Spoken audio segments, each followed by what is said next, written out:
Oke.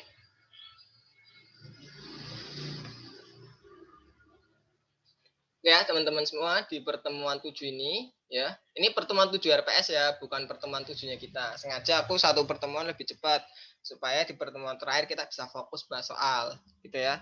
Jadi materinya udah kalian dapat semua. Nah, ini termasuk menurutku dari materi apa tuh? Awal gitu ya, conceptual framework sampai ini terakhir, ini yang kayaknya paling ribet sih. Current liability yang paling ribet. Masalahnya ribetnya itu karena ada perhitungan, ada jurnal juga gitu. Kalau nggak salah dulu pernah itu di praktik AKM kan sama kan materinya. Keluar ini soal. Yang keluar malah ya nggak aku pelajarin kan ngeselin.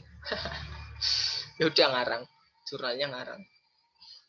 Oke, ada 3 pokok bahasan sebenarnya. Current liability, provisi, sama kontingensi. Nah, ini ya, tiga pokok bahasan kita terkait dengan currency, provision, and contingencies.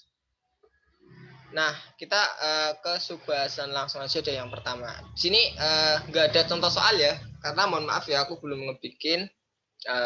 Mungkin nanti malam deh kalau sempat tak kirimkan ya. Ini hari apa sih? Hari Sabtu ya. Sabtu aku malam nggak ada acara. Tapi harus nyelesain tugas sih. Nah, tak kasih contoh, tak convert lah contohnya. Kan aku kan kalau ngambil contoh biasanya di Geso atau di mana gitu, terus aku pakai, aku ubah dengan bahasa sendiri ya, dengan supaya mudah. Tapi ya mungkin belum sempat ya, mohon maaf ya buat hari ini karena ngantuk banget.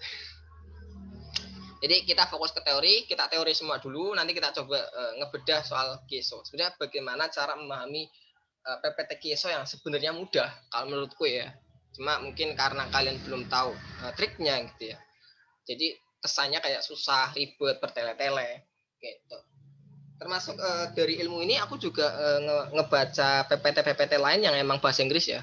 Aku kan nggak bisa bahasa Inggris, tapi bisa memahami itu dengan trik. Adalah triknya lah. Itu cara memahaminya gimana. Oke, next kita ngebahas dulu current liability. Nah, tentang gambaran umum dan klasifikasi. Ini ya. Jadi gambaran umumnya ini berkaitan dengan karakteristik dasar. Kita kan udah tahu lah ya kalau current itu yang kayak apa. Current itu ya sebenarnya yang kurang dari 1 tahun. Ini udah apa ya, udah sesuatu yang tidak bisa kita lupakan gitu. Kayak mantan enggak ya. Boro-boro mantan punya enggak gitu ya. Nah, karakteristik dasar, nah ini kewajiban di masa sekarang. Nah, ini sebenarnya pengertian dari chapter berapa tuh berarti? Chapter 2 ya, conceptual framework. Itu kan ada pengertian kewajiban. Nah, pengertian liability, sorry. Nah, itu kewajiban di masa sekarang. Nah, jadi kewajiban di masa sekarang yang menyebabkan adanya sumber daya keluar. Ya. Nah, sumber daya yang keluar ini bisa apa? Ya bisa cash ya. Yang paling sering ya cash gitu. Cash ini sumber daya. Ataupun aset-aset lain gitu ya. Misalkan melunasi hutang dengan jual aset. Ya, dengan menyerahkan rumah misalkan ataupun menyerahkan equipment. Itu juga termasuk sumber daya. Kemudian berasal dari transaksi masa lalu. Ya iya, ini sebenarnya nggak usah ditanyakan ya, you don't say gitu. Setiap transaksi ya terjadi dari masa lalu gitu. Tapi apakah ada liability yang berkaitan dengan masa depan? Ada gitu. Nah, ini yang dinamakan provisi dan apa? Kontingensi. Jadi provisi dan kontingensi ini tidak berkaitan dengan masa lalu sebenarnya, tapi kaitannya adalah buat nanti di masa depan. Ada nggak kewajiban di masa depan kayak gitu. Itu spoiler ya buat provisi dan kontingensi. Nah, kemudian syarat untuk apa ya? Kenapa kok dikatakan current ya? Alasannya apa gitu? Karena diselesaikan di masa siklus operasi. Jadi ini yang perlu kalian tahu ya. Satu siklus operasi, ada yang bisa jelasin nggak itu? Satu siklus operasi itu yang kayak apa coba? Ada yang dosen yang jelasin itu nggak? Coba Pak Eri Wahyudi, yang muridnya Pak Eri Wahyudi, ada nggak? Nggak ada. Kalian muridnya siapa sih? Nah, Pak Eri Wahyudi dosenku ya. Jadi satu siklus operasi itu yang kayak apa? Satu siklus operasi itu ketika kan kita awalnya itu modal gitu ya. Modalnya itu kan berupa cash ya. Jadi satu siklus operasi adalah ketika cash ya. Kemudian kita belikan inventory. Kemudian inventory ini kita jual, timbullah AR. Nah, kemudian AR ini menjadi cash lagi. Nah, ini sebenarnya satu siklus operasi. Jadi simpelnya adalah satu siklus operasi itu ya, satu siklus operasi adalah cash dari awalnya cash menjadi cash lagi. Nah, gitu. Karena ya perusahaan butuh duit gitu ya, bukan butuh profit tapi butuh duit. Jadi cash ini dibelikan untuk inventory gitu ya, untuk jualan, terus inventory ini dijual, ada yang langsung dapat cash, misalkan sini ya, ada yang bayarnya pakai cash, ada yang pakai AR. AR-nya pun nanti berkembang, ada yang AR-nya langsung dilunasin, ada yang AR-nya berkembang dulu jadi AR not receivable, atau ada yang tidak dilunasin segala macam. Itu nanti berkaitan dengan siklus operasi, siklus operasionalnya sebenarnya. Nah, ini yang dinamakan satu siklus operasi. Nah, satu siklus operasi ya rata-rata yaitu kurang dari 1 tahun. Nah, makanya sesuatu dikatakan current ketika kurang dari 1 tahun. Padahal pengertiannya nggak kayak gitu sebenarnya. Konsep dasarnya adalah kenapa sesuatu dikatakan current ya karena diselesaikan dalam satu siklus operasional gitu. Itu cuma rata-rata adalah 1 tahun. Makanya ya udahlah biar gampang 1 tahun gitu. Next ya. Nah, klasifikasinya ini ya.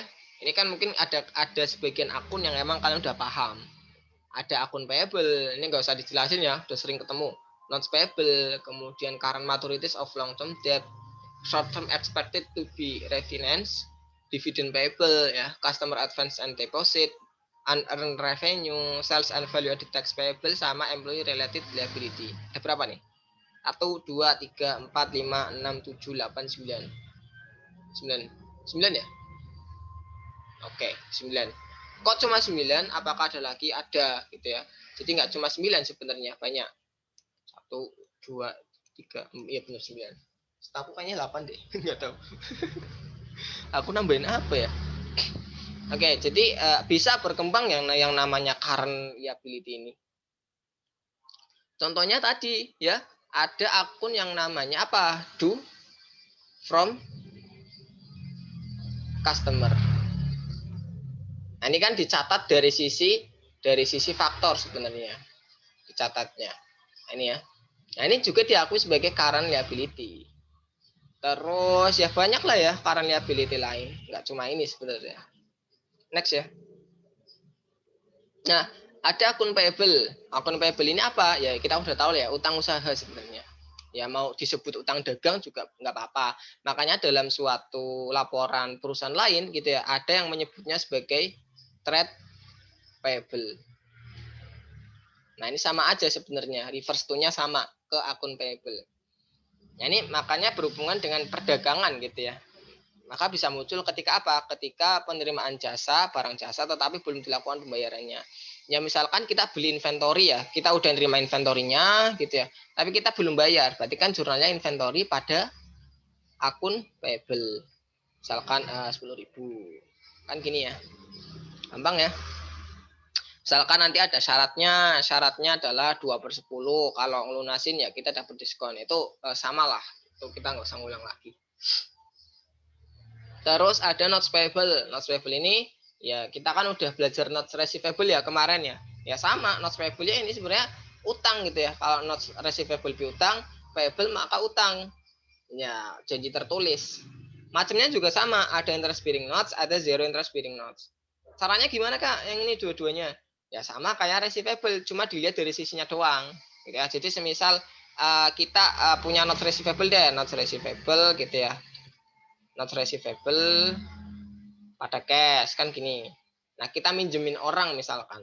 Nah, orang ini nyatet apa? Orang yang dipinjemin cash pada notes payable. Nah, jadi kayak dari sisi yang berlainan aja gitu ya. Dari sisi yang berlainan. Oke. Next. Kemudian ada current maturity of long term debt. Ini biasanya ini ya. Langsung aja deh to the point. Biasanya berkaitan dengan hutang hipotek. Atau nama lainnya adalah mortgage. Nah, mortgage ini kayak apa sih ya? Kalau kalian ini ya sering lihat ya pasti tahu lah yang namanya kredit, misalkan kredit motor misalkan. Nah, ini ya. Kok langsung kan sih? Kredit motor nih contoh merupakan salah satu contoh dari mortgage payable sebenarnya. Karena kita bayarnya cicil. Nah, itu salah satu kita misalkan kredit motor gitu ya. Kredit motor itu 15 juta. 15 juta dicicil selama 15 tahun deh misalkan. Nah, berarti kan setahunnya 1 juta. Nah, yang akan jatuh tempo, yang akan kita bayar tahun depan, maka menjadi current. Nah, sisanya berarti 14 jutanya itu nanti dicatat di non current asset, gitu ya. Nah, itu yang namanya current maturity, ya. Bagian lancar dari utang jangka panjang. Jadi sebenarnya ini tuh utang jangka panjang, mortgage ini utang jangka panjang, tapi ada cicilan gitu ya, yaitu yang dinamakan jangka pendeknya, gitu ya. Nah, bisa juga bonds payable misalkan. Bonds payable ya. Bonds payable ini jatuh misalnya dibeli tahun 2020 ya. Jatuh temponya 2030 misalkan. Nah, ketika tahun 2029 gitu ya. Akhir tahun 2029 kan akan dilunasi nih tahun 2030. Maka diakui sebagai current. Nah, jadi jangan heran ketika, loh kok Kak, bonds payable ini masuk ke current ya? Ada laporannya. Oh, berarti bonds payable ini akan jatuh tempo 1 tahun lagi. Gitu. Gitu ya, sampai sini ada yang tanyakan? Kalau hampir jatuh tempo gitu, nama akunnya tetap bonds payable atau ganti, Mas? Tetap bonds payable. Tetap. Kecuali kalau bonds payable kan emang gelondongan kan. Bonds payable itu emang gelondongan bonds payable gitu. Tapi kalau mortgage itu kan enggak. Ada yang emang jatuh temponya jangka panjang, ada yang jangka pendek. Nah, biasanya yang jangka pendek ini nama akunnya apa? Current maturities biasanya. Current maturities of mortgage payable atau apa. Jadi kalau bahasa Indonesianya itu bagian lancar dari utang jangka panjang apa gitu. Kayak gitu. Jadi ada bagian lancarnya lah. Karena cuma sebagian gitu kalau mortgage contohnya. Tapi kalau bonds kan seluruhnya. Gitu ya. Oh, oke, Oke, makasih, Mas. ada yang tanyakan lagi? Lanjut ya. Bentar. Kemudian ada short term expected to be refinanced. Nah, jadi kaitannya dengan utang yang bentar lagi mau dibayar atau jatuh tempo gitu ya. Utang yang bentar lagi mau jatuh tempo, tapi karena sesuatu hal gitu ya, misalkan kita belum punya duitnya ataupun ada masalah finansial lain gitu ya, kita bisa melakukan permohonan menunda pembayaran. Nah, itu yang dinamakan sebagai refinance atau perpanjangan utang. Misalkan harusnya ini 1 tahun lagi ya, 1 tahun lagi ini jatuh tempo. Berarti kan harusnya disajikan di short term, ya nggak? Harusnya kan gitu. Nah, tapi karena emang sebelum bikin laporan keuangan, kita bikinlah semacam negosiasi sama kreditornya, cuy, gue kayaknya nggak bisa bayar deh, boleh perpanjangan nggak gitu. Oke lah, nggak apa-apa. Biasanya perpanjangannya ini lebih dari 12 bulan biasanya gitu ya. Jadi kalau perpanjangan 1 bulan 2 bulan ya buat apa gitu, kan nyari duit susah. Ya mungkin ada lagi teknik ya dengan gali lubang tutup lubang. Nah, itu kayak minjem dari entitas lain buat melunasi ini. Ada juga ada dalam akuntansi. Itu nanti di AKM 2 kalau nggak salah. Nah ini yang perlu kalian perhatikan di sini nih. Jika kesepakatan ya terjadi sebelum tutup buku, maka diakui sebagai non current. Tapi jika terjadi setelah tutup buku, maka diakui sebagai current. Nah, contohnya gini, ada soal di UTS tahun lalu ya, karena aku barusan ngerjain. Nah, contohnya di sini nih. Nah, ini tak kasih ini ya. Nah, ini kan 31 Desember di sini misalkan. Nah, misalnya posisi kita ada di bulan November ya, November. Nah, posisi kita ada di sini nih. Oke. Nah, harusnya jatuh temponya misalkan Juni misalkan. Harusnya Juni tahun ini 2020 ya. Nah, ini tahun 2021. Jadi harusnya utang itu jatuh tempo tahun 2021 gitu ya. Nah, kita posisinya di sini November. Kemudian berjalanlah sampai ke 31 Desember misalkan gitu ya. Nah, dari November ini kita udah punya negosiasi misalkan sama si krediturnya. Aku nggak bisa bayar nih. Nah, negosiasi, fixnya kapan? Oke, patokannya adalah fixnya itu kapan? Kalau fixnya itu lebih dari 30 Desember, misalkan di sini ya, fixnya misalkan fixnya itu tanggal Januari, baru fix Januari. Ya berarti ketika penyusunan laporan keuangan 31 Desember gitu ya, utang ini akan disajikan sebagai current. Mana nih current? Nah ini sebagai current. Berarti terjadi setelah tutup buku. Ya, kesepakatannya itu terjadi setelah 31 Desember. Bisa Januari, Februari gitu ya. Nah, tapi kalau ini fixnya lah ya, fixnya loh ya, bukan memulai negosiasinya. Bedain. Soalnya di soal biasanya mengecoh. Memulai permohonan sama kesepakatan itu beda. Jadi kan apa ya? Ngirim permohonan dulu nih di sini ya. Di sini ngirim permohonan dulu, mungkin ada negosiasi, ternyata alot ternyata negosiasinya susah, baru fix Januari. Ya, baru fix Januari. Tapi kan kita tahu ya, kalau laporan keuangan ya 31 Desember emang tutup buku gitu ya. 31 Desember tutup buku, tapi untuk terbit ya, untuk bisa terbit di bursa efek misalkan. Loh kok ini sih? Untuk bisa terbit di bursa efek itu bisa memakan waktu 3 sampai 4 bulan. Enggak ujuk-ujuk ya. Tiba-tiba 31 Desember tuh tutup buku, terus 1 Januarinya laporan terbit. Enggak, tapi butuh waktu penyusunan laporan. Nah, biasanya sampai sini nih, misalkan 4 bulan 4 ya, April ya. Nah, April ini terbit laporan keuangan. Nah, kesepakatannya baru 1 Januari. Baru Januari lah intinya lah ya, baru Januari. Tutup bukunya 31 Desember. Yang perlu diperhatikan gini. Jadi penyusunan laporan keuangan itu selama 4 bulan. Biasanya ada tuh ya mungkin akuntannya nggak ngerti atau gimana gitu ya. Walaupun kesepakatannya Januari gitu ya, tapi dilaporkannya sebagai non current. Ya.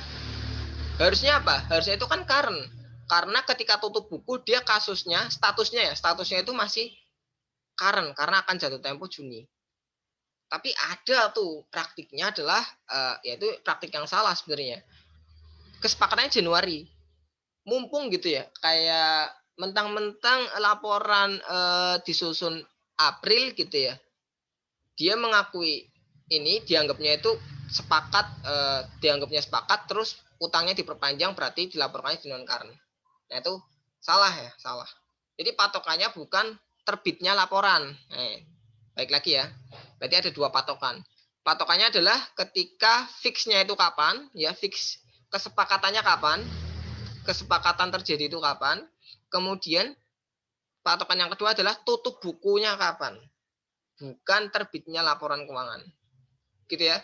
Jadi kalau tutup bukunya 31 Desember, terus sepakatnya Januari, berarti status ketika 31 Desember adalah current, karena masih di sini ya, masih Juni.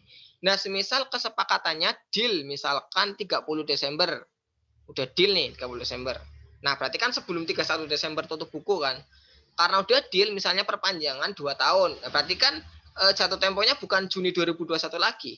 Misalkan Juni 2023. Nah, maka menjadi non current ya.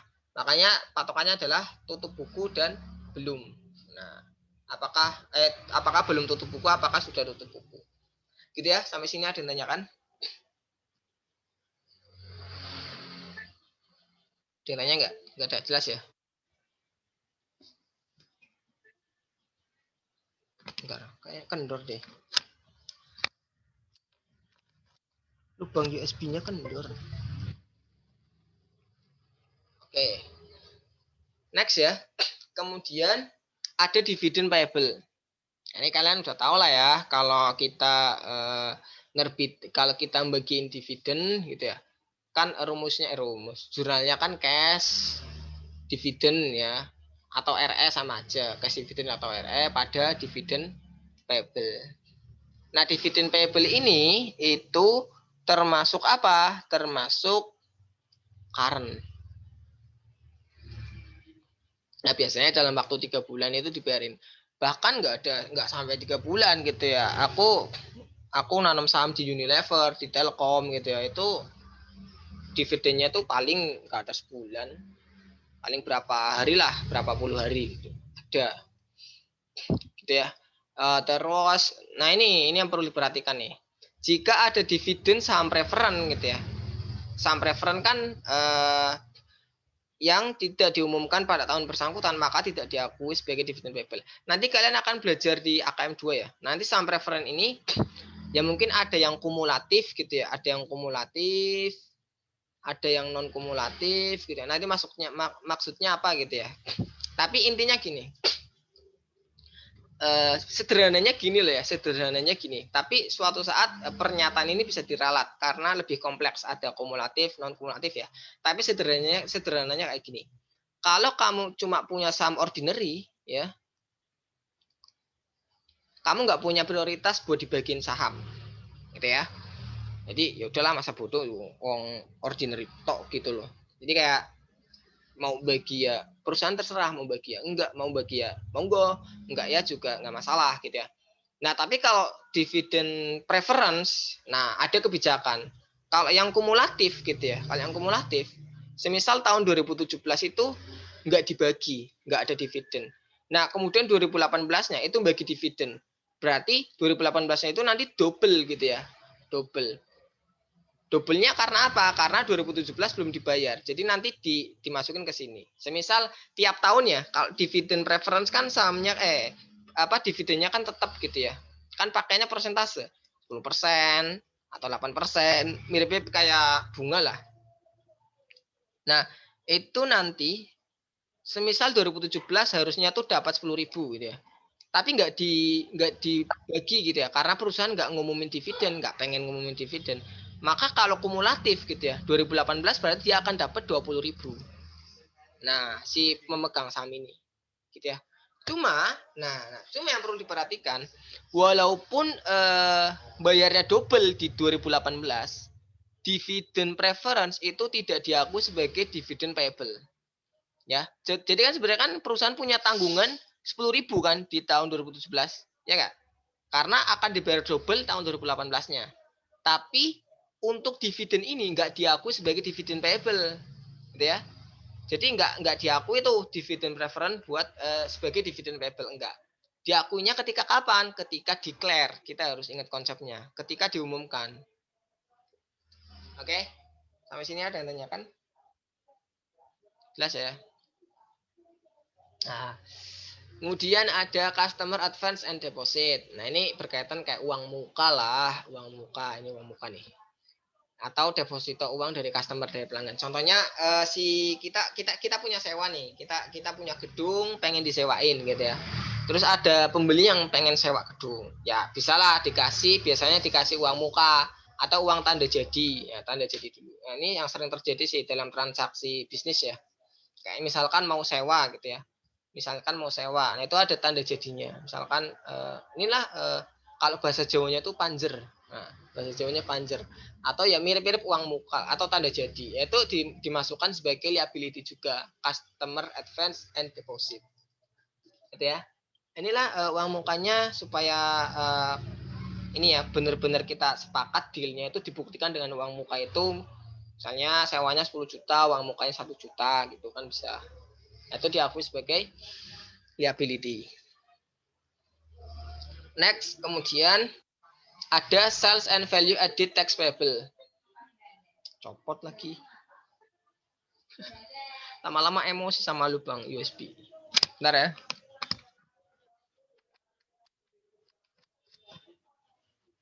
Oke. Nah, ada sales and value added tax payable. Ini nggak ada jurnal-jurnalnya. Nanti kita coba contoh soalnya di KSO langsung aja. Ini cuma teori-teori doang.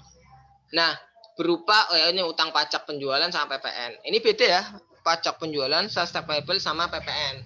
Nah, itu nanti kalian pelajari di perpajakan. Harusnya udah tahu belum ya? Harusnya udah tahu deh bedanya pajak penjualan dan PPN. Kemudian nah ini biasanya muncul bersamaan dengan penjualan. Nanti ada perhitungannya. Nah, kemudian employee related liability yang berhubungan sama pegawai. Ya, bisa payroll deduction. Ya ada potongan-potongan apalah, mungkin bisa jadi BPJS ataupun dana pensiun gitu ya, ataupun iuran buat serikat buruh, itu nggak tahu. Nanti kita lihat soalnya aja gitu ya. Kemudian ada compensated absence. Nah, ini mungkin kalau misalkan absen ada potongan gaji segala macam gitu ya, atau dapat bonus. Nah, kalau misalkan kerjanya bagus, itu pokoknya yang berhubungan dengan pegawai lah gitu ya. Oke, sampai sini ada yang tanyakan terkait current? Gampang ya. Lanjut ya. Iya, mau nanya Pak. Enggak. Next ya. Kemudian ada provisi. Nah, provisi ini apa? Jadi kalau current liability kan terjadi atas transaksi di masa lalu ya. Tapi kalau provisi ini sebenarnya enggak masa lalu ya. Tapi buat memperkirakan masa depan. Ya nantilah ada hubungannya dengan masa depan. Kita akan bahas gambaran umumnya sama klasifikasinya. Nah ini ya. Nah ini memiliki ya, tidak memiliki jumlah dan waktu kejadian yang pasti. Jadi kayak doi gitu loh, nggak ngasih kepastian. Itu ya. Kayak ya aku nanti mau ke rumahmu kapan? Nanti. Ya kapan? Ya nanti. Ya, itu berarti doi ngasih provisi. Itu ya. Kayak ya digantung kayak jemuran.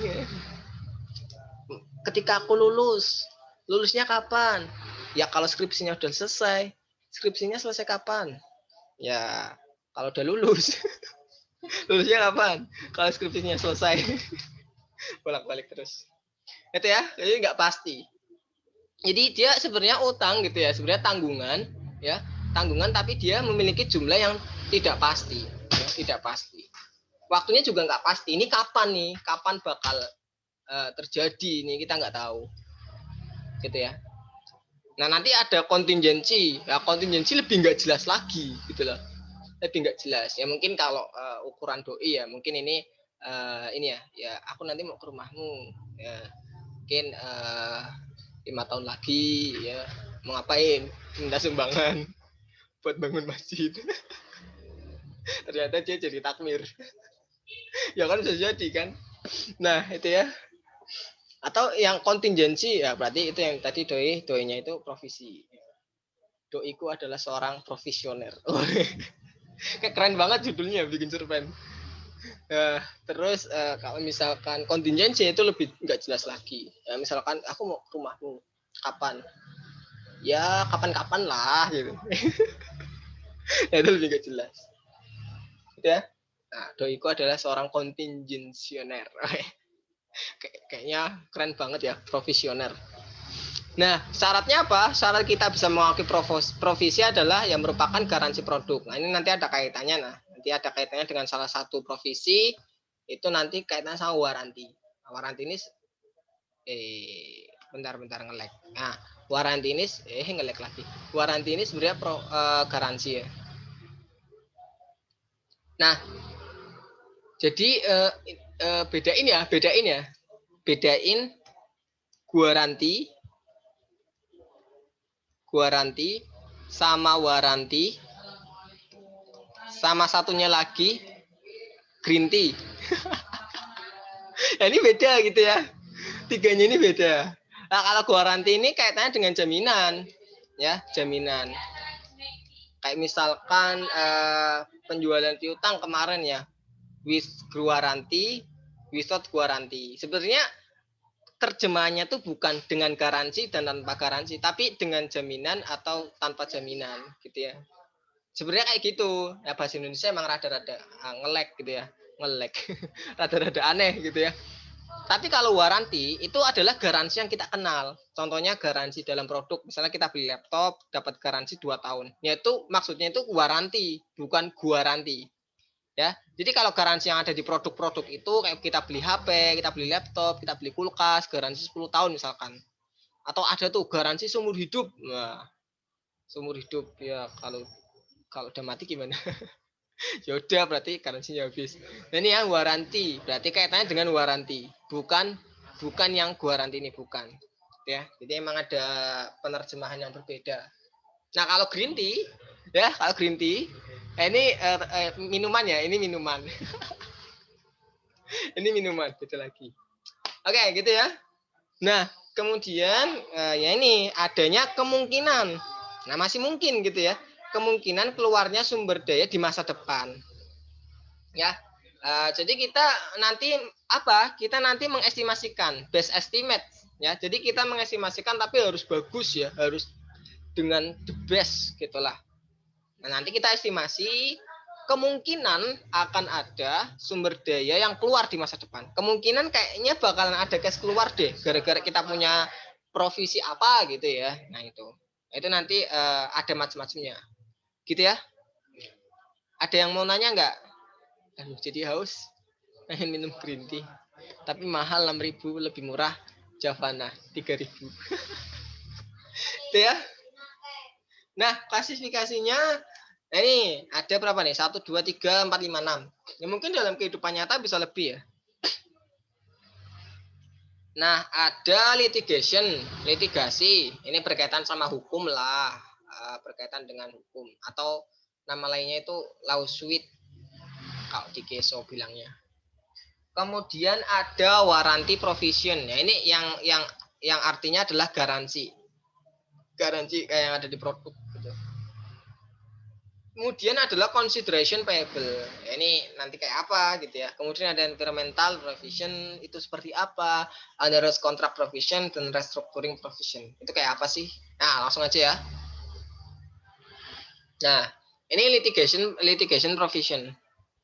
Ini berkaitan dengan perkara hukum gitu ya. Contohnya aku ambil contoh misalkan sebuah aku pakai cerita aja deh ngarang ya. Sebuah mobil truk gitu ya, sebuah mobil truk perusahaan produksi ban telah menabrak seorang nenek-nenek. Nah, nenek-nenek itu ternyata patah tulang gitu ya. Nah, iyalah rapuh banget. Untung masih hidup nenek-neneknya. Nah, karena nenek-nenek ini tidak terima, dia menuntut hukum, menuntut ke pengadilan. Nah, menuntut si perusahaan. Nah, kalau di Indonesia pasti neneknya yang kalah. Iyalah kan tumpul ke bawah. Udahlah, jangan sulit. Ini direkod pula. Oke, jadi contohnya tadi ya. Nah, nanti dituntut tuh di pengadilan. Nah, nanti akuntansi perusahaan ini ngira-ngira. Ya, ngira-ngiranya apa? Ya ini nanti periode waktu yang mendasari penyebab tindakan terjadi. Ya, nanti ada terjadinya kapan ya, itu kayak dipertimbangkan gitu ya. Terus, nah ini yang sebenarnya paling penting sih. Probabilitas kerugian. Jadi kalau sama pengacaranya misalkan ini tanyanya ke pengacara. Jadi ini yang perlu ditekankan ya, base estimate ini. Base estimate ini yang perlu ditekankan. Jadi oke lah mungkin akan ada robot gitu ya, akan ada segala macam IT gitu ya. Tapi tetap seorang akuntan punya kelebihan. Punya kelebihan untuk apa? Untuk bisa mengestimasikan, untuk bisa berasumsi gitu ya, untuk bisa segala sesuatu yang tidak bisa dilakukan oleh robot sebenarnya. Jadi walaupun isunya adalah masa depan seorang akuntan itu akan hilang profesinya, tetap ada sesuatu yang tidak bisa dilakukan oleh robot. Gitu ya. Jadi probabilitas kerugian. Misalkan si akuntannya ini bosnya nih, manajernya. Ini bosnya. Bosnya itu pakai topi. Apa ini? Topi bajak laut. Ini ya. Terus punya anak buah. Nah, ini akuntannya. Ini misalkan bawa buku gitu ya, akuntan. Nah, gimana caranya akuntan ini punya estimasi? Ya tanya pengacara yang lebih tahu tentang hukum gitu ya. Tanya pengacaranya. Pengacaranya pakai dasi. Ya inilah, anggap aja dasi. Kayak mirip prok gitu ya. Udah nggak apa-apa. Nah, nanti tanya ke pengacaranya. Car. Yuk, gimana nih? Kira-kira kasus kemarin kita bakalan menang nggak ya? Aduh, berat nih. Soalnya nenek-nenek ini tuh bawa pasukan, cuy. Gengnya di desa, satu kampung itu jadinya nuntut semua ke kita. Gara-gara mereka juga merasakan kerugian. Nah, terus gimana? Kayaknya kita kalah deh. Kemungkinan kalahnya berapa?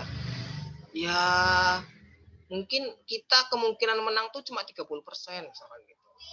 Atau kemungkinan terus kalau kita kalah kira-kira kerugiannya berapa?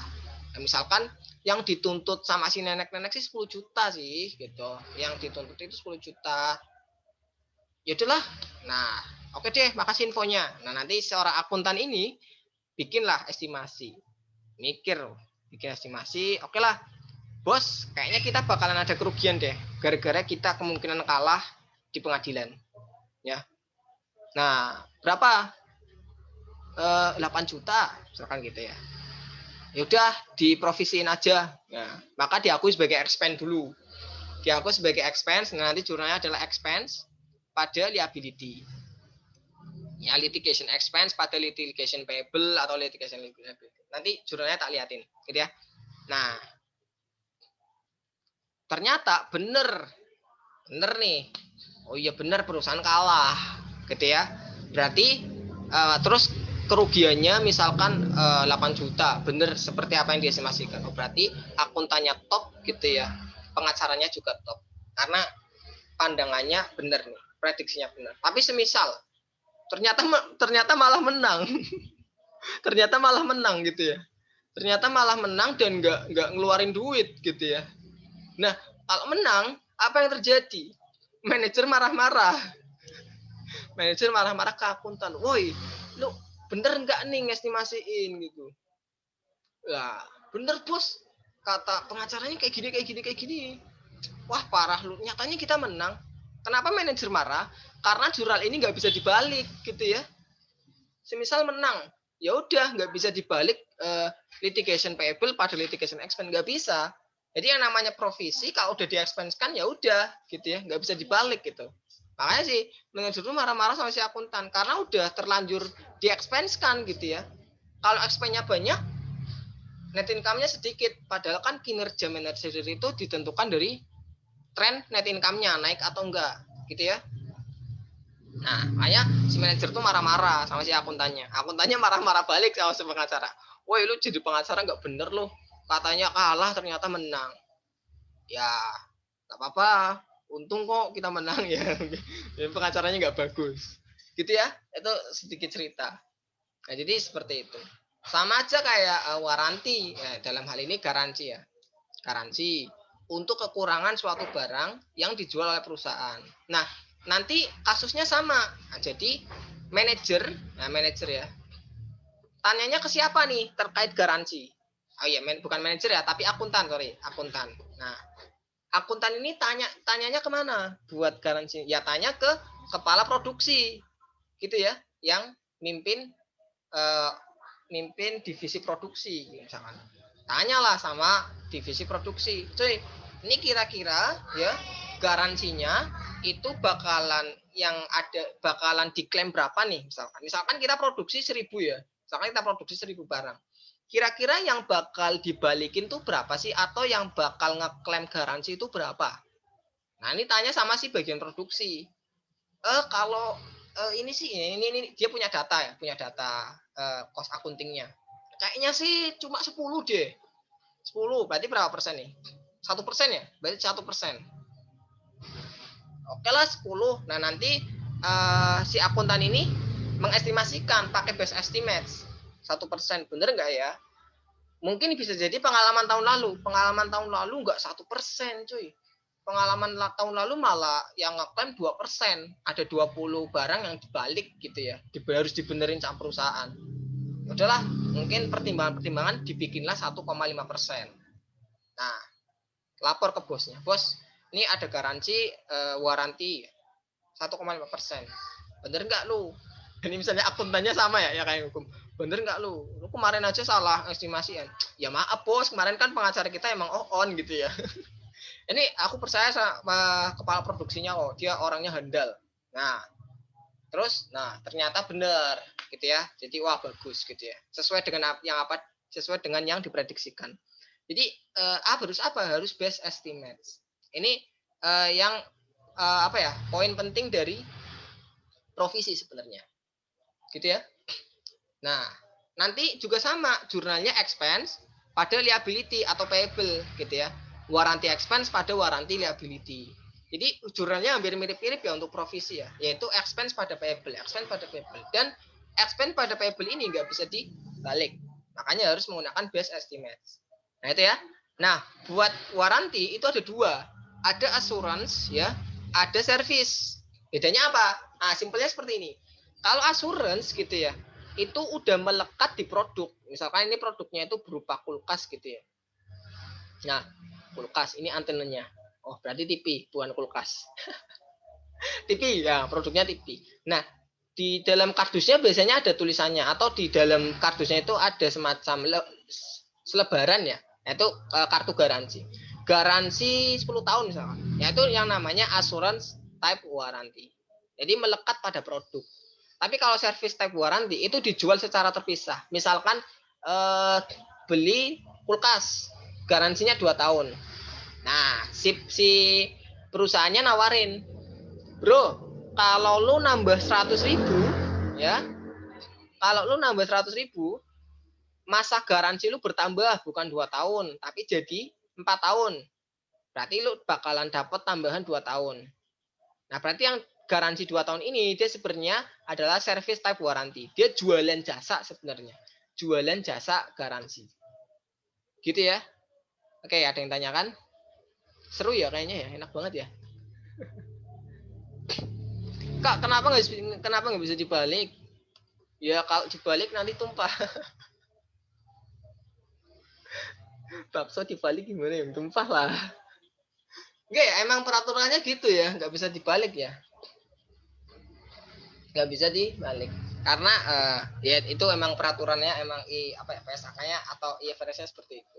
Nggak tahu, coba mungkin tanyain sama Kiso ya. Kiso punya CP-nya nggak sih? Udah masih ini enggak ya? Masih hidup nggak ya? Kayaknya masih deh. Kalau si yang buku makro itu udah meninggal kayaknya. Yang makro apa mikro ya? Lupa aku. Nah, lanjut ya.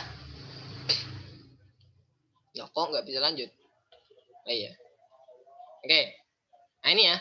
Kemudian consideration payable sama environmental provision. Nah, consideration payable ini apa? Ini kita teorinya dulu aja ya. Kita cerita dulu. Nanti soalnya kita ke PPT-nya Kieso. Soalnya belum sempat ku edit ya. Nah, consideration payable ini kaitannya dengan apa? Nah, ini timbul karena adanya, ini yang perlu diperhatikan nih. Sebenarnya kalian menemui ini dalam kehidupan sehari-hari, cuma belum tahu namanya. Nah, sekarang pas tahu dipraktekin ya. Timbul karena adanya penjualan di mana pihak penjual memberikan imbal balik. Contohnya bisa berupa premium, kupon atau barang. Jadi premium ini kelebihan. Contoh, kalau kalian ke Indomaret, rotinya kakak beli 2 gratis 1. Berarti yang satu ini yang namanya premium. Gitu ya. Rotinya kakak beli 2 dapat kupon untuk pembelian 50.000 misalkan gitu. Atau selamat datang, untuk setiap pembelian 50.000 akan dapat kupon. Kuponnya ini nanti bisa ditukar sesuai banyaknya misalkan gitu. Ini namanya kupon. Atau barang, beli sabun 1 dapat piring. Nah, itu ya. Itu contohnya. Itu contoh dari consideration payable. Nah, maka kasusnya nanti gitu ya. Cost ya. Ini costnya ya. Harga beli ya, harga beli misalkan kalau kita mau ngebonusin pakai piring ya berarti harga beli piring. Kalau kita mau ngebonusin misalkan beli 2 donat gitu ya, beli 2 donat gratis 1, ya maka nanti kok mirip sel hewan, mirip kacang hijau malah. Itu ya. Dan itu nanti yang satu ini ya, yang satu ini nanti diakui sebagai expense. Apanya? HPP-nya.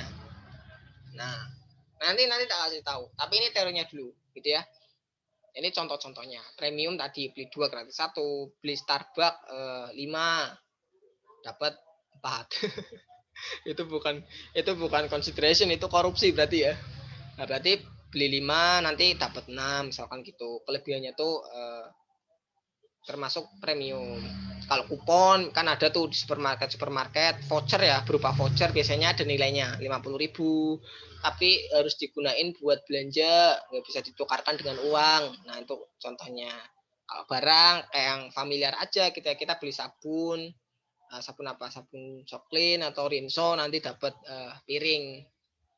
atau gelas cantik. Kata ya, bingung deh. Kalau ada gelas cantik berarti ada gelas ganteng ya. Masalahnya seberapa standar kecantikan gelas itu seperti apa gitu ya. Bonus piring cantik. Ya, standar kecantikan itu seperti apa?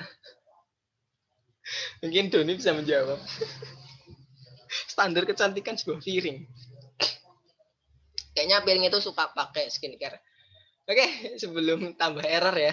Lanjut, environmental provision. Nah, environmental provision ini kaitannya sama lingkungan. Ya jelas, environmental gitu ya. Hubungannya dengan apa? Biasanya perusahaan-perusahaan yang apa ya?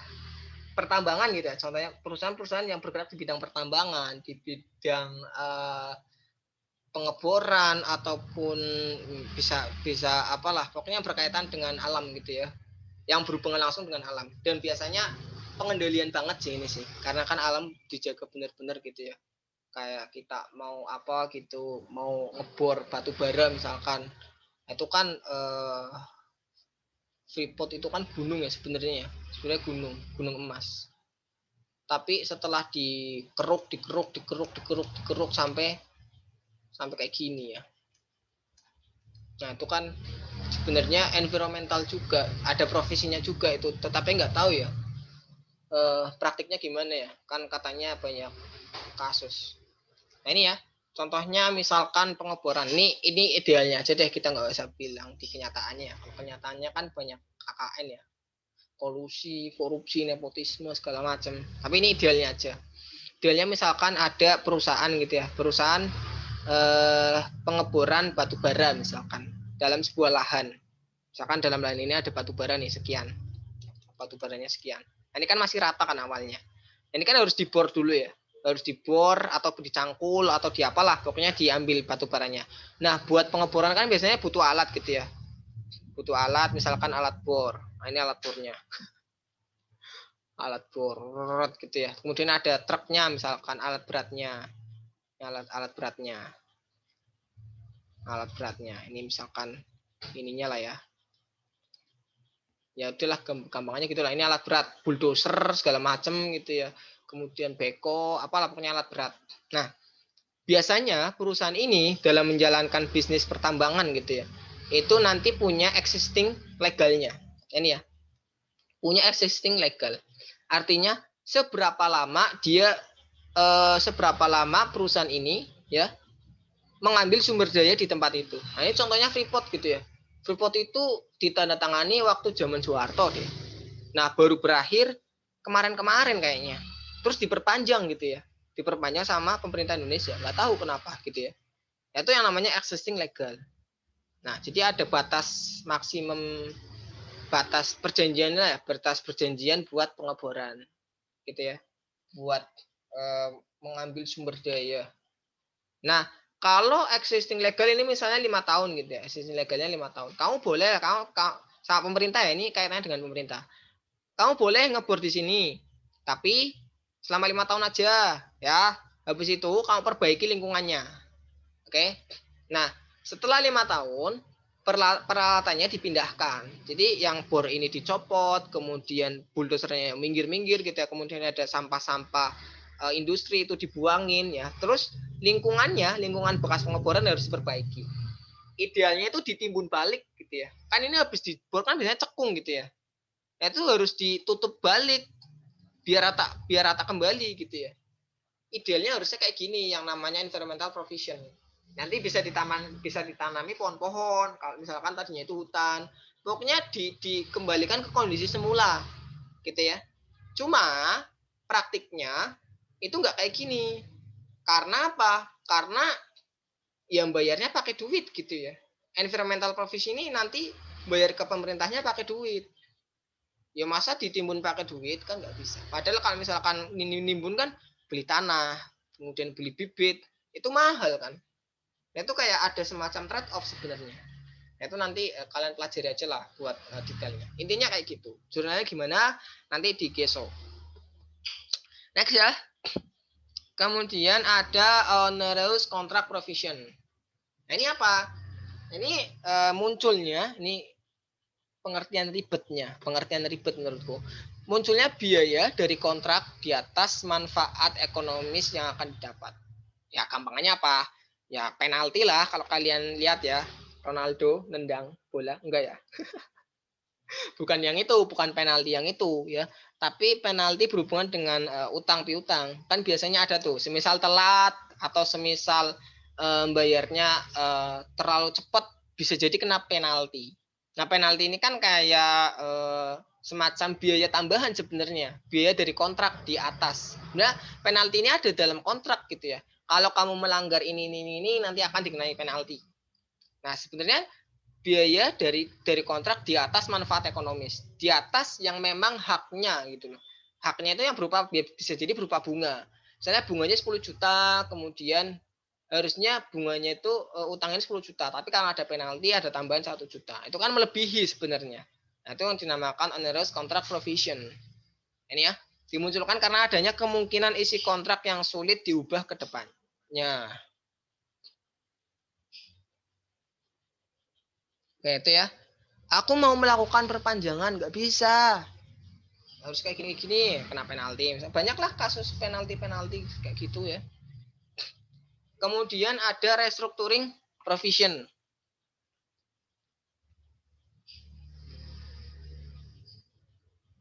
Nah, ini berkaitan dengan muncul akibat kebijakan perusahaan untuk melakukan suatu program atau project.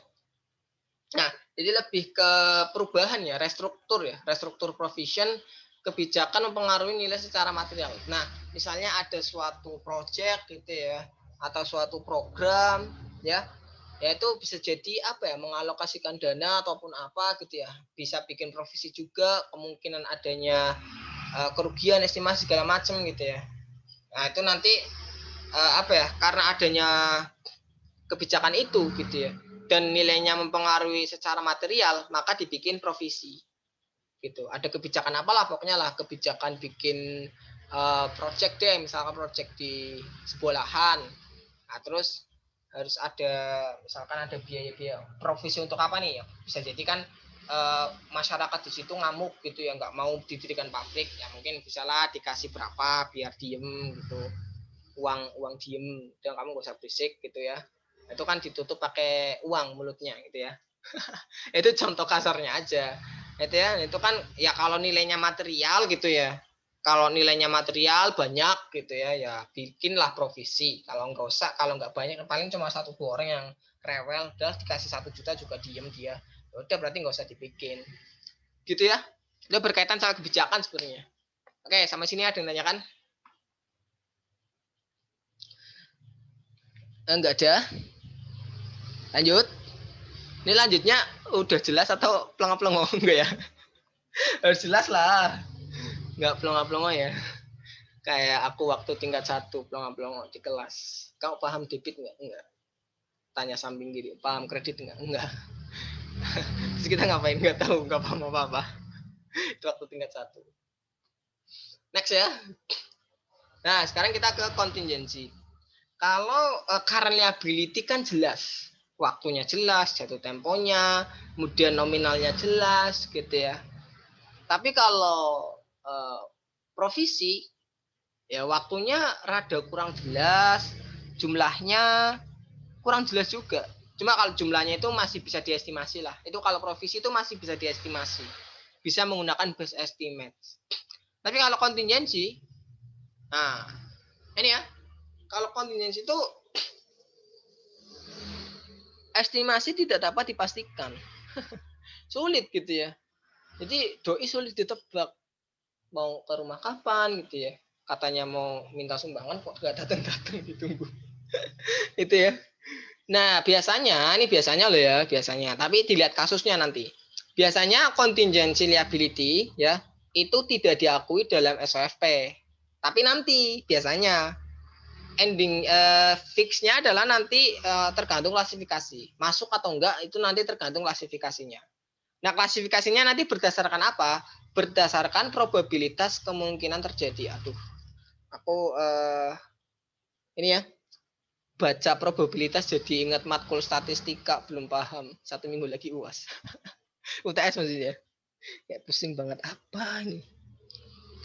Nah, ini ya. Jadi nanti klasifikasinya pakai persentase. 50%, 80%, 90%, nanti beda-beda perlakuannya. Kalau bisa dihafal gitu ya.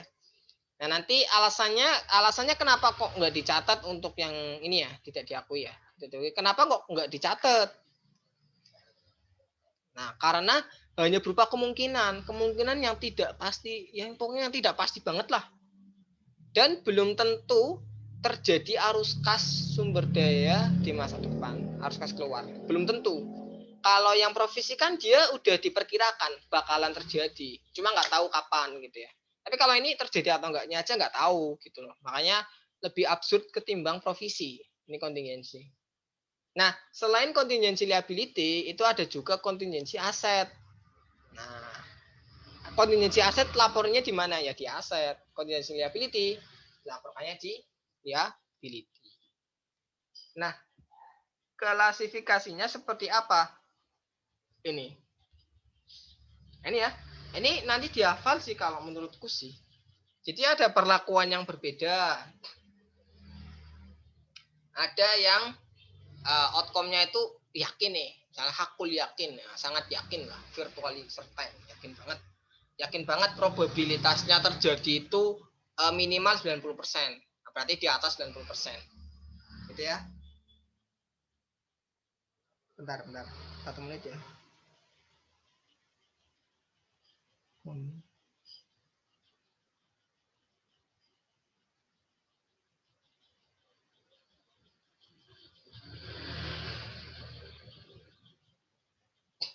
Oke, lanjut ya.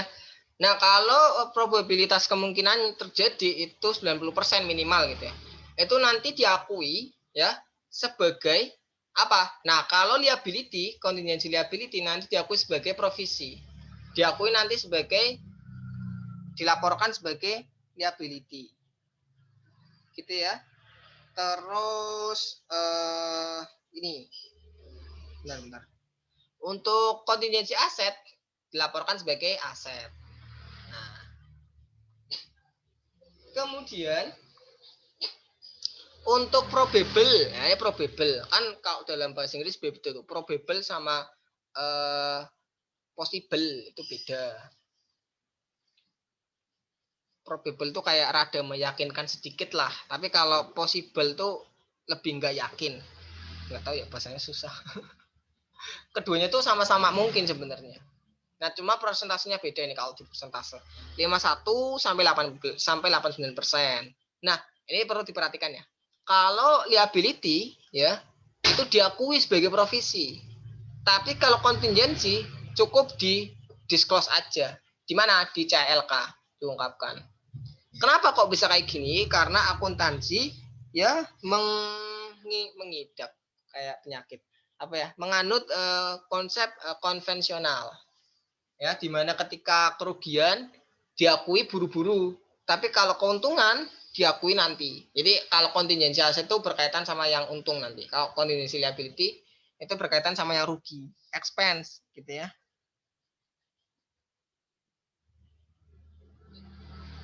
Nah, mana nih? Jadi kalau rugi ya, kalau berkaitan dengan kerugian nanti kan jadi liability. Itu harus diakui sebagai liability provisi kalau 51 sampai 89%. Tapi kalau aset jangan diakui di neraca, tapi diakuinya di mana? Di disclose aja, diungkapkan aja di CLK. CLK. Terus untuk possible. Nah, possible. Itu 5 sampai 50% persentase terjadinya. Untuk contingency liability cukup di disclose aja, di disclose di CLK. Tapi kalau contingency aset nggak usah diakui, gitu ya. Nggak usah dicatat, nggak usah diungkapkan di CLK. Nah, kalau kurang dari 5%, ya, itu nggak usah dicatat, nggak usah diungkapkan. Oke, sampai sini ada yang tanyakan?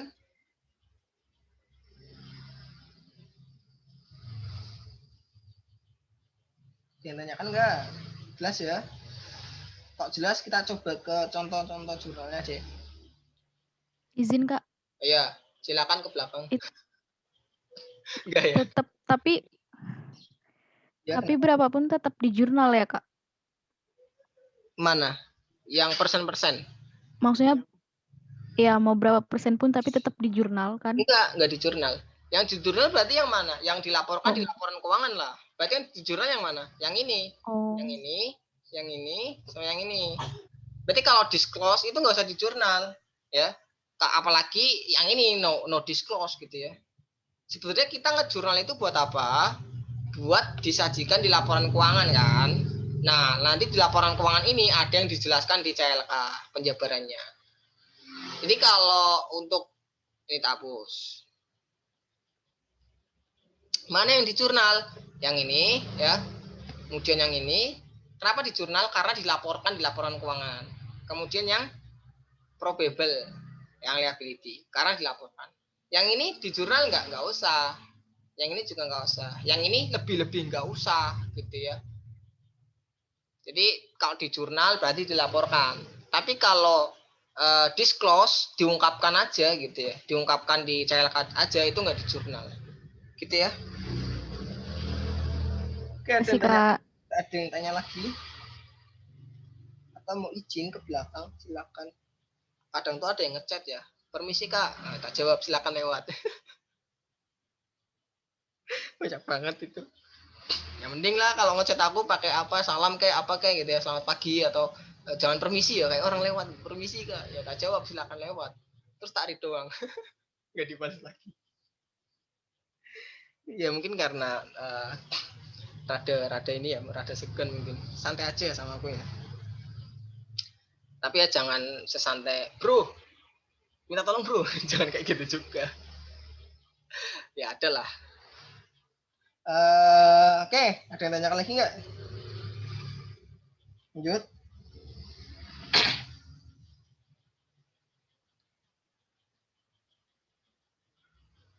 Oke. Ini ada apa sih? Satu ya. Aku kebetulan jadi asdos gitu ya di salah satu kampus. Terus aku ngasih tugas ke mereka. Ngasih tugas ke mahasiswanya. Cuma ya berasa dosen banget gitu ya ngasih tugas. Padahal masih mahasiswa juga aku gitu ya. Jadi asdos juga karena dosennya itu ngajar di STAN juga gitu loh. Sin bantulah jadi asdos. Ya udah Pak. Terus ngajar buat mata kuliah statistika sama audit. Itu ngasih tugas, aku sosokan ngasih tugas. Kalau audit enggak ya, karena aku juga nggak terlalu paham sama audit sebenarnya. Sosokan mulang, sosokan ngajar. Terus ngasih tugas, ada yang manggil Pak pula. Baik Pak. Padahal masih muda. Baik Pak, siapa? Terima kasih Pak. Pakai tanda ini pula, pakai tanda apa tuh? Apa? Tangan yang apa sih kayak Mahabharata gitu. Mahabharata. Terima kasih Pak. Terus uangnya gimana Kak kalau nggak bisa dibalik? Oh iya, profesi ini sebenarnya nggak ada kaitannya sama uang. Kaitannya nanti ya jurnalnya, kebanyakan jurnal ya. Nanti kita ke jurnal langsung aja deh biar tahu. Nanti coba deh cek, kebanyakan jurnalnya itu expense pada liability. Expense pada liability, expense pada liability gitu. Jadi nggak melibatkan arus kas. Oke, kita cobalah ke jurnalnya. Iya nggak ada. Belum gue siapin. Sorry ya. Aku banyak banget agenda. 1 minggu ini kuliah pengganti ya.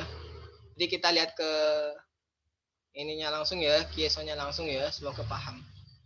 Nah, ini tak kasih tahu lah cara membaca Kieso. Ya tinggal dibaca aja sih sebenarnya sih. Bentar, tak siapin dulu. Ternyata banyak banget ya 98 slide. 98 slide aku ringkes jadi berapa nih? 22. Kalau ada tambahan paling 30-an doang. Kalau di Word malah 7 halaman. Mana ya ini. Oke ini ya, kita review pakai Kieso. Aku pengen jadi kayak dosen ngajar pakai Kieso. Sosokan jadi dosen. Jangan warna hitam, nggak suka. Warna merah aja. Oh ya ini ya, ini Next, ini kalian udah tahu ya, anak-anak ya, anak-anak. Current liability, provision, contingency. Ini presentation analysis. Ini penyajiannya aja lah, kalian udah paham lah. Ini ya. Ini udah tak jelasin, udah tak terjemahin yang tadi ya. 3 karakteristik current liability. Ya, kewajiban saat ini, kemudian terjadi karena peristiwa masa lalu, kemudian melibatkan arus kas yang keluar, bisa duit, bisa barang atau jasa. Skip ya, skip aja. Nah, ini skip udah tak jelasin gitu ya. Sama persis lah, ini udah terjemahin lebih gampang di PPT-ku yang bahasa Indonesia. Ini ya, ini tipikalnya udah tak jelasin. Oh, ini malah ada 10 ya. Oh, ini ada tambahan nih, income tax payable nih. Ini sama aja sih pajak ini. Oh, ini PPN, oh, ini PPH. PPH ada banyak, PPH 21, PPH 22, PPH 23. Udah hafal belum kalian? Pusing ya? Dulu aku juga pusing. Nah, ini akun payable sama gitu ya, nggak usah jelasin. Ini ada syarat-syarat gitu ya. Kemudian notes payable. Nah, mungkin aku mau nekanin perhitungan di notes payable nih. Ini ya contohnya ya. Ini untuk contoh interest bearing note ya. Nah, si kastil bank itu setuju ya untuk meminjami 100.000 pada Maret 1 tanggal 1. Kemana? Ke Landscape Corporation. Jika Landscape ini setuju gitu ya menandatangani ya 100.000, kemudian 6% ini bunganya ya. Kemudian formon ini jatuh temponya 4 bulan. Kenapa 4 bulan? Karena jangka pendek gitu ya. Jadi notes itu ada 2. Ada yang jangka pendek, ada yang jangka panjang. JP dan JP, bedanya apa JP dan JP? Jangka pendek dan jangka panjang. Ini ya. Nah, ini jatuh temponya 4 bulan, harganya 100.000, 6% bunganya. Jurnalnya ya gampang. Coba tebak jurnalnya apa? Yuk. Landscape record the cash receipt on March. Jadi si Landscape ini menerima duit, jurnalnya gimana? Yuk tebak yuk. Siapa nih? Biar sekalian belajar. Apa? Apa tadi? Cash? Baca? Notes payable. Cash payable. Nah, ini ya, bener ya. Nah, gitu ya. Jadi sekalian latihan soal aja. Kebetulan PPT Kiso pakai animation enak. Nah, terus bayar bunganya gimana? Nah, ini ya. Jika Landscape menyiapkan financial statement semi annually ya. Berarti kan tadi kan Maret ya. Maret 1 itu minjem. Kemudian dibikin jurnal semi annually. Laporan semi annually. Juni 30. Berarti kita harus mengakui apa? Harus mengakui interest payable. Gitu ya. Dan interest expense. Kenapa? Karena pakai prinsip akrual. Karena mau bikin laporan keuangan harus apa? Harus ada adjustment. Jadi adjustment itu enggak harus akhir tahun ya sebenarnya ya. Tapi tergantung bikin laporannya kapan.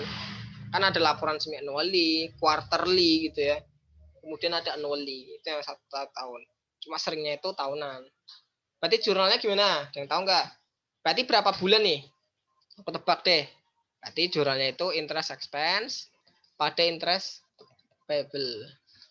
Senilai berapa? Berarti kan bunganya 2 bulan kan? Dari Maret ke Juni. Ya enggak? Maret, April, Mei. Oh enggak. 4 bulan. 4 bulan nggak sih? Maret, April, Mei, Juni. Juni ya? 4 bulan ya? 4 bulan. Berarti 4 bulan. 4 per 12 kalikan 6% bunganya, kemudian kalikan 100.000. Nah, bener nggak ya? Nah, bener ya? 4 per 12 kalikan 6% kali 100.000. Ketemu 2.000. Berarti kita harus ngakuin interest expense pada interest payable. Nah, bener kan? Ini aku belum baca kisah sebelumnya tuh. Karena kan spontan aja ngajar kalian gitu ya. Ini ya, bener ya? Ada yang ditanyakan ya, gampang. Nah, yang perlu diperhatikan nanti ini. Zero belum. Ini ketika pelunasan. Misalkan jatuh temponya Juli dilunasin.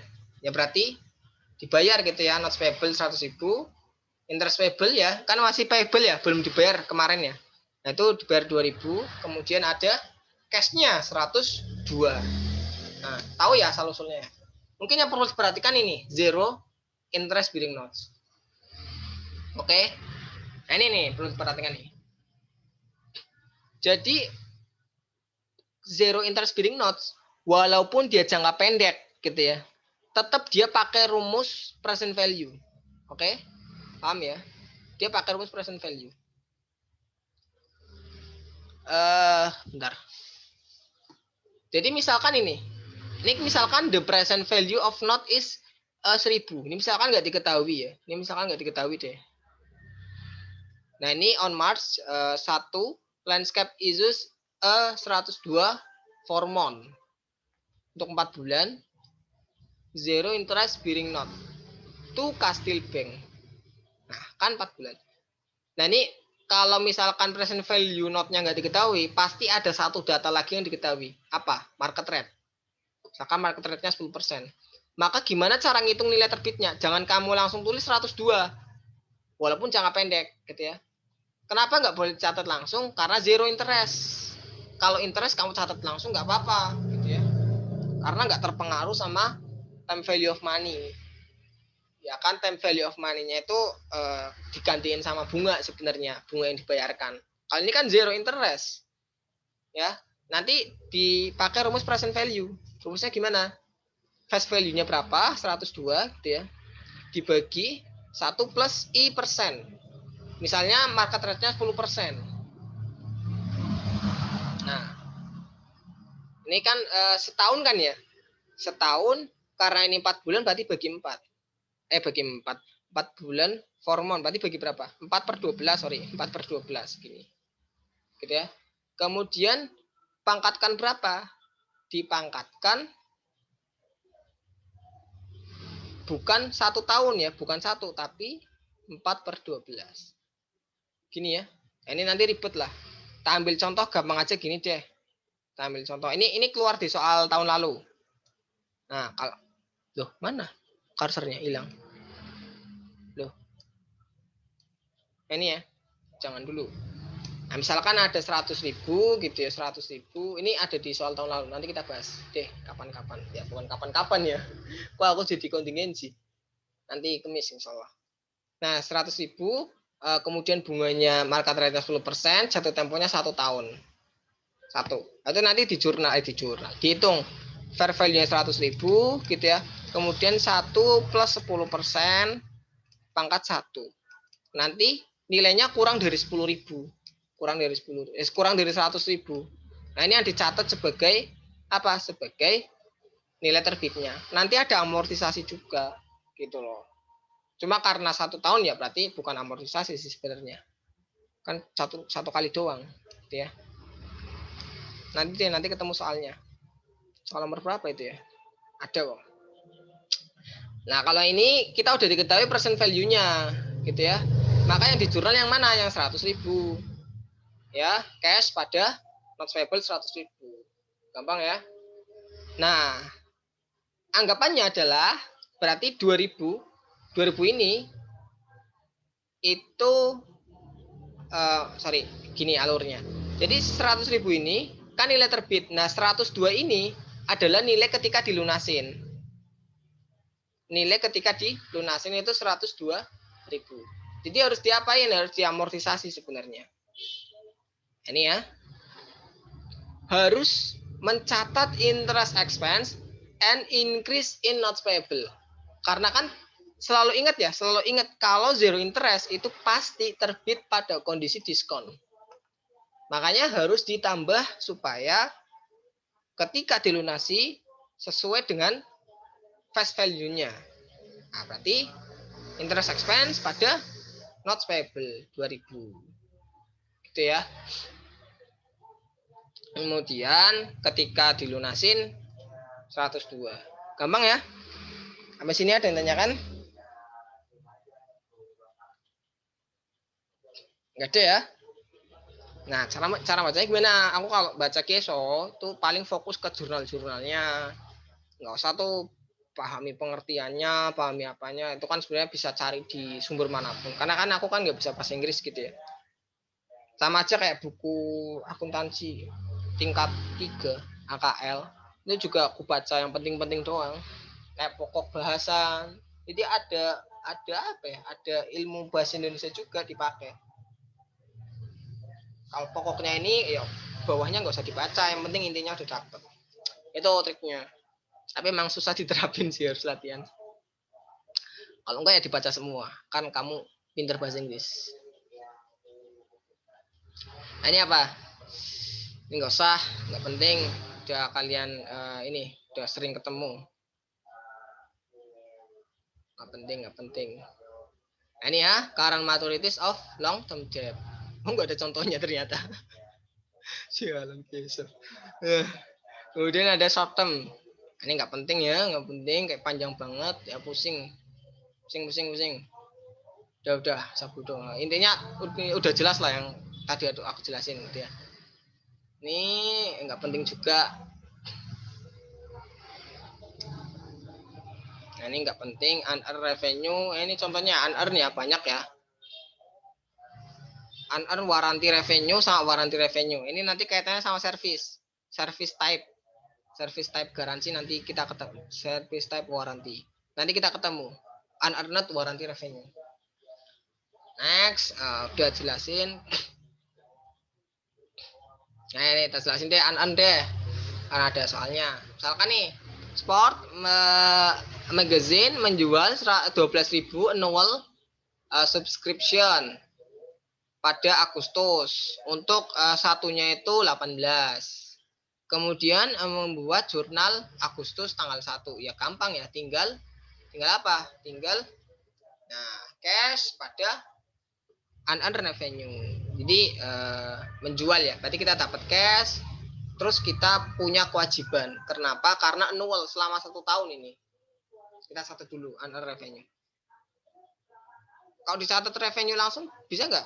Ya kayak bisa ya. Ada pendekatan aset, ada pendekatan neraca sama pendekatan income statement ya. Tapi menurutku nggak usah pilih yang aneh gitu ya. Pilih yang wajar aja lah. Kalau belum dibayar di unearned. Itu ya. Nah, 18 kali 12.000. Gampang kan? Kemudian Desembernya. Nah, Desembernya udah berapa bulan tuh dia? Agustus, September, Oktober, November, Desember. Berarti nanti diakui sebagai revenue ya. Revenue-nya itu 5/12. Unearned revenue pada subscription revenue 5/12. Bener ya? Nah, 90.000. Gampang. Ini unearned. Nah, ini sales and value added tax payable. Penjualan dan apa nih? PPN ya, PPN. Nah, ini misalkan contoh sales taxes payable. Ini ada bedanya sih. Cuma teoritisnya kalian pelajari lah di matkul pajak gitu ya. Ini misalkan supermarket menjual roti ke konsumen on a given day for 2.400. Jualnya itu 2.400. Kemudian ada sales tax 10%. 10% terhadap apa? Terhadap 2.400 ini gitu ya. Ya berarti supermarket terima cash 2000 berapa? 2000 bentar, tak pikir ya. 2.240. Ya nggak sih? Tambah 240. Kok aku jadi on ya? Oh ya, 2.640. Bener ya? Nah, kemudian apa ya? Catatlah sales gitu ya, sales revenue 2.400. Nah, bener ya? Terus dicatat apa? Dicatat ada payable, sales taxes payable 10% dari 2.400 atau 240. Nah, bener kan? Bener lah. Nah, semisal yang ini disetor gitu ya. Payable-nya disetor ya, tinggal dibalik sales tax payable pada cash, disetor ke pemerintah gitu ya, 2.440. Berarti cash 2640 ini bukan hak kita semua, tapi 240-nya adalah hak pemerintah dan rakyat Indonesia. Termasuk kalian yang menikmati pendidikan gratis. Itu dari sini. Itu ya. Next. Nah, kalau value added payable. Nah. Wes. Ini ya. Contohnya misalkan ngejual apa nih? Baking ya, sunshine baking 1.000. Kemudian ada VAT ini PPN sebenarnya. Itu 10%. Nah, berarti berapa? Ya, cash-nya 1.100, sales revenue 1.000, PPN-nya 100. Ya kalau kamu lupa jurnalnya apa ya PPN bahasa Inggrisnya? Value apa ya? Ya tulis aja gitu ya, PPN, payable. Apa dulu aku juga nulis gitu sih. Paling dikurangin nilainya. Kalau dosen lain, kalau dosenku dulu enggak, serah. Masalah akun terserah.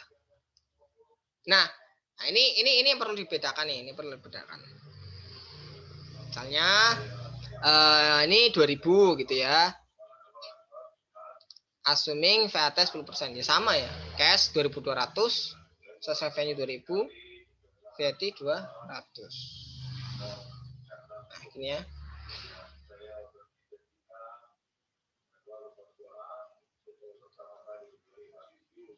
Ini apa sih?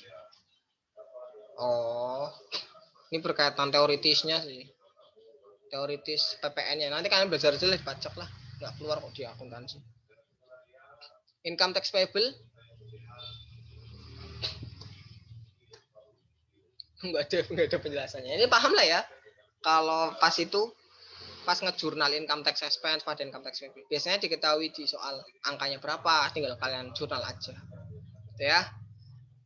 Next, employee. Nah, ini yang berhubungan dengan ini nih, perhitungan pegawai nih. Ini biasanya orang rada susah.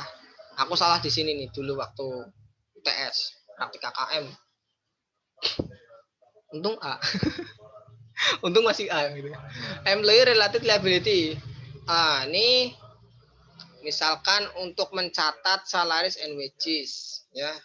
Itu dicatat sebagai current liability. Nah, current liability ini bisa jadi ya termasuk include payroll deduction, compensated absence ya, pengurangan gaji ya, ada misalkan potongan-potongan, terus ada mungkin potongan yang karena hukuman absen gitu ya, ada bonus juga. Jadi dalam gaji itu enggak gaji pure gitu ya. Ada gaji murni, ada gaji buta, enggak ya? Enggak, bukan itu. Ada gaji pokok, ada tunjangan, ada mungkin potongan gitu maksudnya gitu. Gaji buta.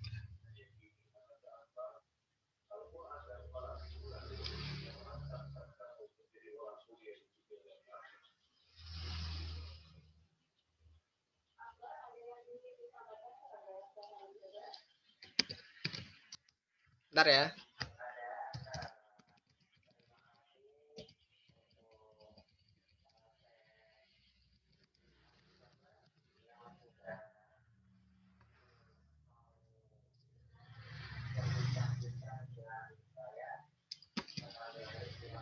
Ini kalian bisa lihat chatnya enggak sih? Enggak kan? Lanjut ya. Kok nggak bisa lanjut? Berarti udah.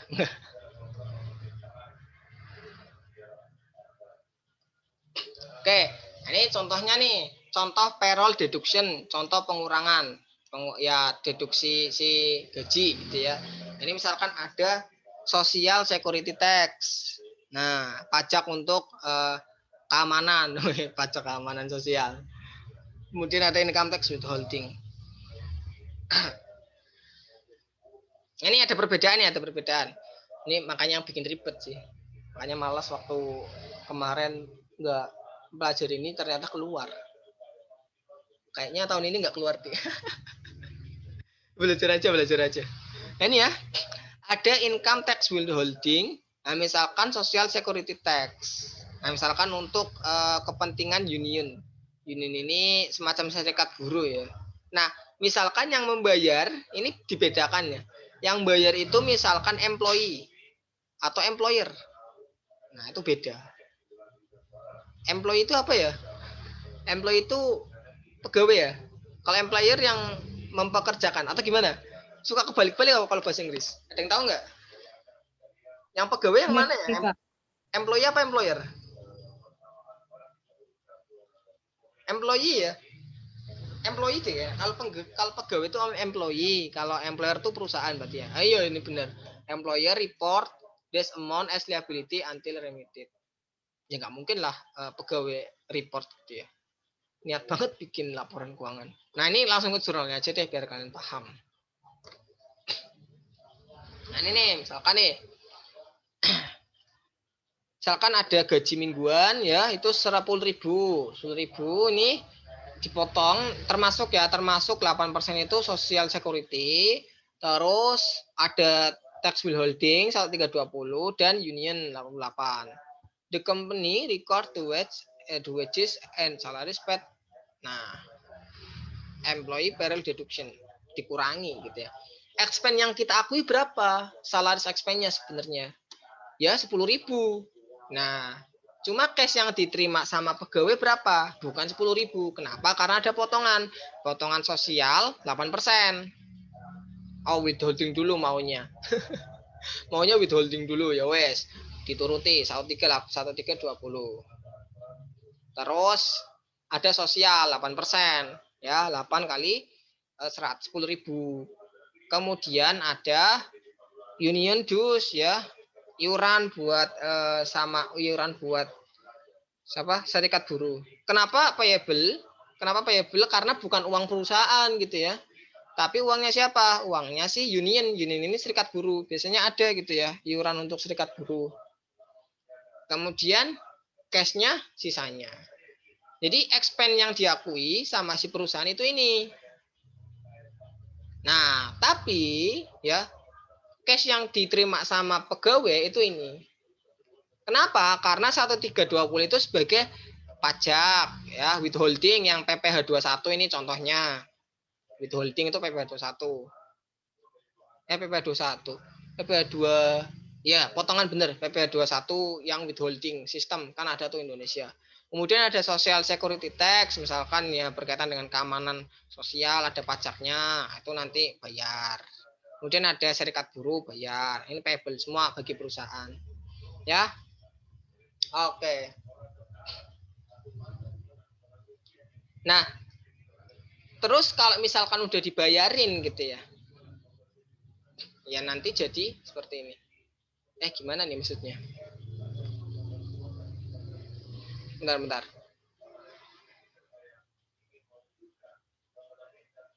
The employer must remit to the government its share of social security tax along with the month.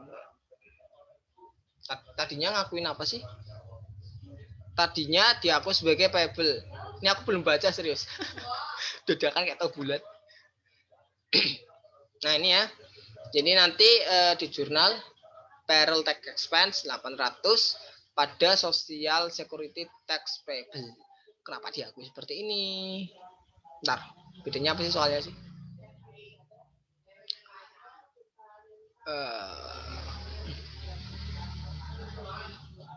Nggak ada beda kan soalnya.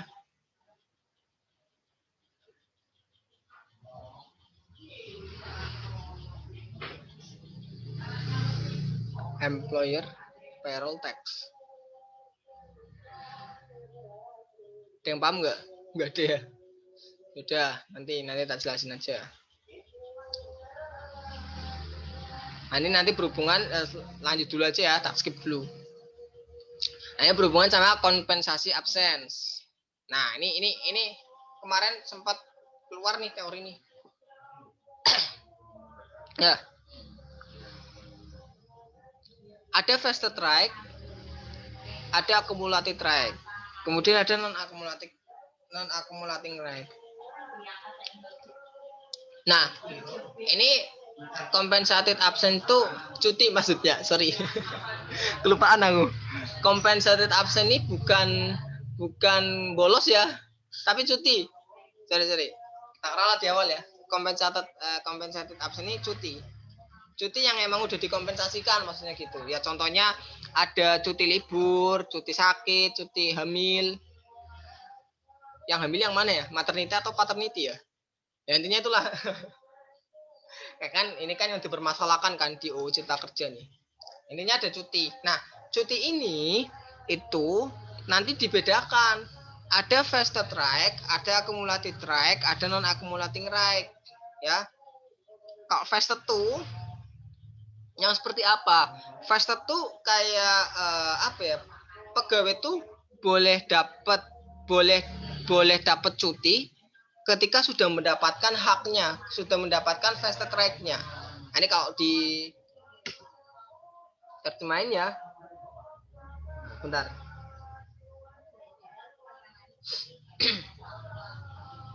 Vested right.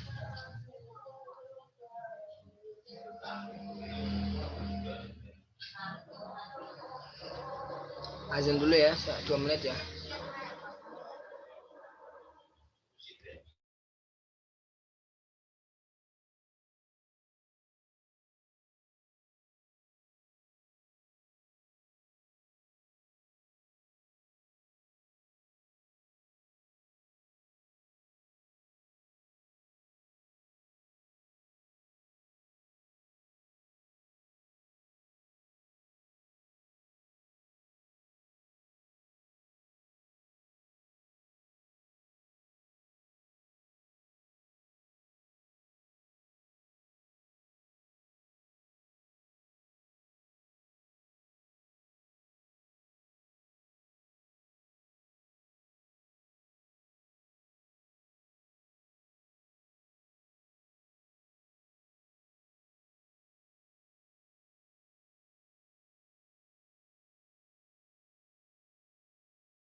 Oke, lanjut ya, cepat ya. Untuk vested right itu cuti ya, cuti kalau nggak diambil gitu ya, itu bisa diganti duit. Ini ya, employer ya, si perusahaan punya kewajiban untuk melakukan pembayaran ketika si pegawai ini ya itu apa? Nggak make sih vested, nggak make sih cutinya ini, gitu ya. Jadi nanti dibayar pakai duit. Kan sebenarnya kan cuti itu kita nggak kerja tapi dibayar. Harusnya gitu. Nah, kalau nggak cutinya diambil berarti nggak dibayar, gitu kan. Nah, kalau akumulatif track ini nanti diakumulasikan ke tahun selanjutnya. Biasanya kan ada tuh, kalau nggak salah di pegawai itu ada semacam cuti ya. Pasti ada cuti sekitar berapa hari gitu. Nah, itu kalau nggak diambil tahun ini bisa dipakai di tahun depan. Misalkan selama 30 tahun nggak pernah cuti. Terus diakumulasikan gitu ya. Itu pada saat ke tahun ke-30 terus kamu cuti 1 tahun, ya itu mungkin bisa jadi gitu ya, tergantung peraturan di negara atau perusahaan. Kemudian kalau non akumulating itu ya kalau nggak dipakai ya salah sendiri gitu, nggak dapat ini, nggak dapat payment, nggak dapat ganti di tahun berikutnya. Jadi nanti compensated absence. Ini kayaknya rada ribet deh. Iya, rada ribet.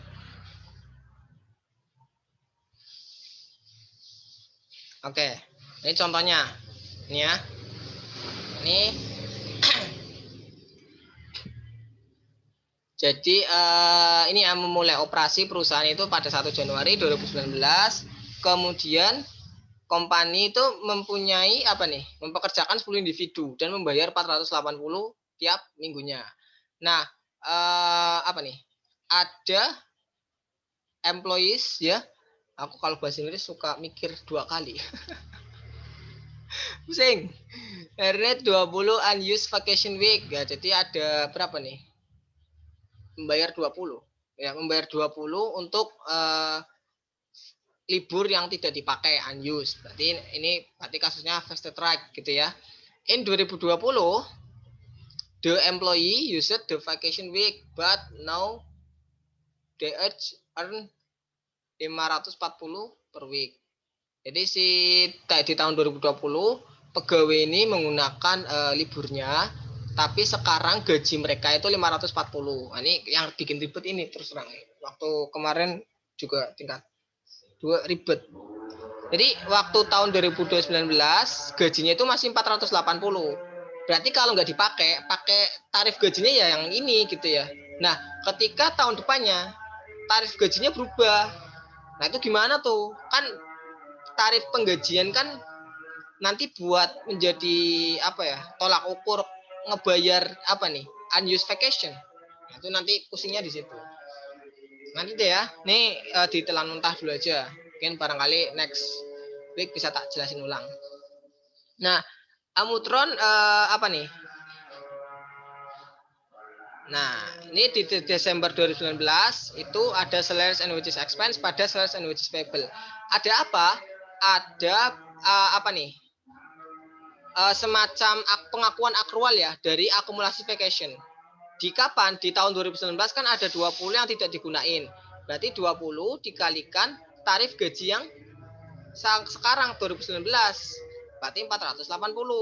Makanya diakui 9.600. Gitu ya. Nah, kemudian di tahun 2020 it record the payment of vacation. Nah, dibayar gitu ya. Dibayarnya pada tahun 2020. Berapa? Salaries and wages payable ditutup. Ternyata ada tambahan salaries and wages payable expense 1.200. Kenapa? Karena tarif gaji di 2020 itu sudah 540. Berarti pakai tarif gajinya bayarnya itu 540. Nah, ini ya. Berarti di sini itu 540 dikalikan berapa? 20. Kemudian yang ini ditutup. Karena pakai tarif lama 480. Kemudian karena ini pakai tarif baru ada tambahan 1.200. Gitu ya? Sampai sini paham ya? Jadi perbedaan pemakaian tarif gaji sih itu yang bikin bingung. Biasanya langsung ditutup tuh salaries and wages payable pada cash. Padahal cash yang dibayarkan harus memperhatikan gaji tahun itu. Gaji tahun dibayarkan. Paham ya? Ini nanti diulang lagi aja gitu ya. Kemudian ada profit sharing and bonus plans. Ternyata nggak cukup ya satu pertemuan. Nah, ini kalau ada profit sama bonus gitu ya. Ini nggak dijelasin jurnalnya. Oke. Ternyata nggak cukup buat ngejelasin current ini. Tapi emang banyak sih materinya sih. Mungkin tak jelasin di next pertemuan ya. Kita ngejelasin dulu nanti. Sampai di provisi ya buat contoh jurnalnya. Oke? Sampai sini ada yang tanyakan? Ada yang ditanyakan nggak?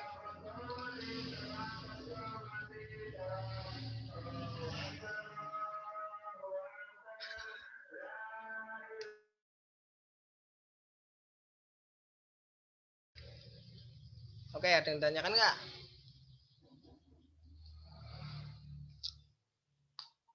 Cukup ya.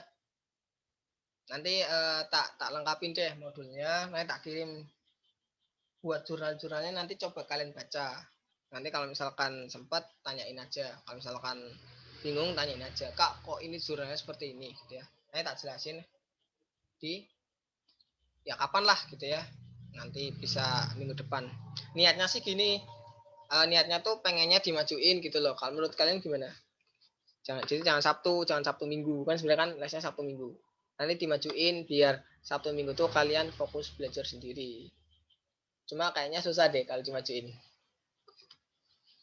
Jadi tetap aja deh ya Sabtu tuh ya. Aku juga susah sih buat ngatur jadwalnya. Oke. Mungkin nggak ada yang tanyakan. Kita sampai di provisi ya, ingetin ya. Kita jelasin ulang di provisi contoh-contoh jurnalnya, terutama yang paling kritis tuh tentang waranti. Itu sering keluar. Bahkan pasti keluar sih. Ya. Oke, ada yang tanyakan? Gimana? Ada yang tanyakan? Siap nggak, Mas? Cukup ya? Jelas ya? Paham ya? Paham nggak, John? Alhamdulillah. Dosenmu udah masuk liability belum sih? Kami, Mas. Belum. Oh, belum. Besok pertemuan 7 itu hari Rabu. Nah, ya udahlah, itu buat bekal ya, buat bekal pertemuan 7. Oke, itu ya, kita cukupkan. Kita akhiri dengan doa ya. Doa mulai.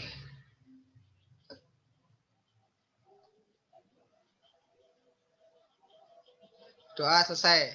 Aku akhiri. Assalamualaikum warahmatullahi wabarakatuh. Sampai jumpa di pertemuan berikutnya. Hostnya ngantuk banget. Waalaikumsalam warahmatullahi wabarakatuh. Oke. Terima kasih, Mas. Terima kasih, Mas.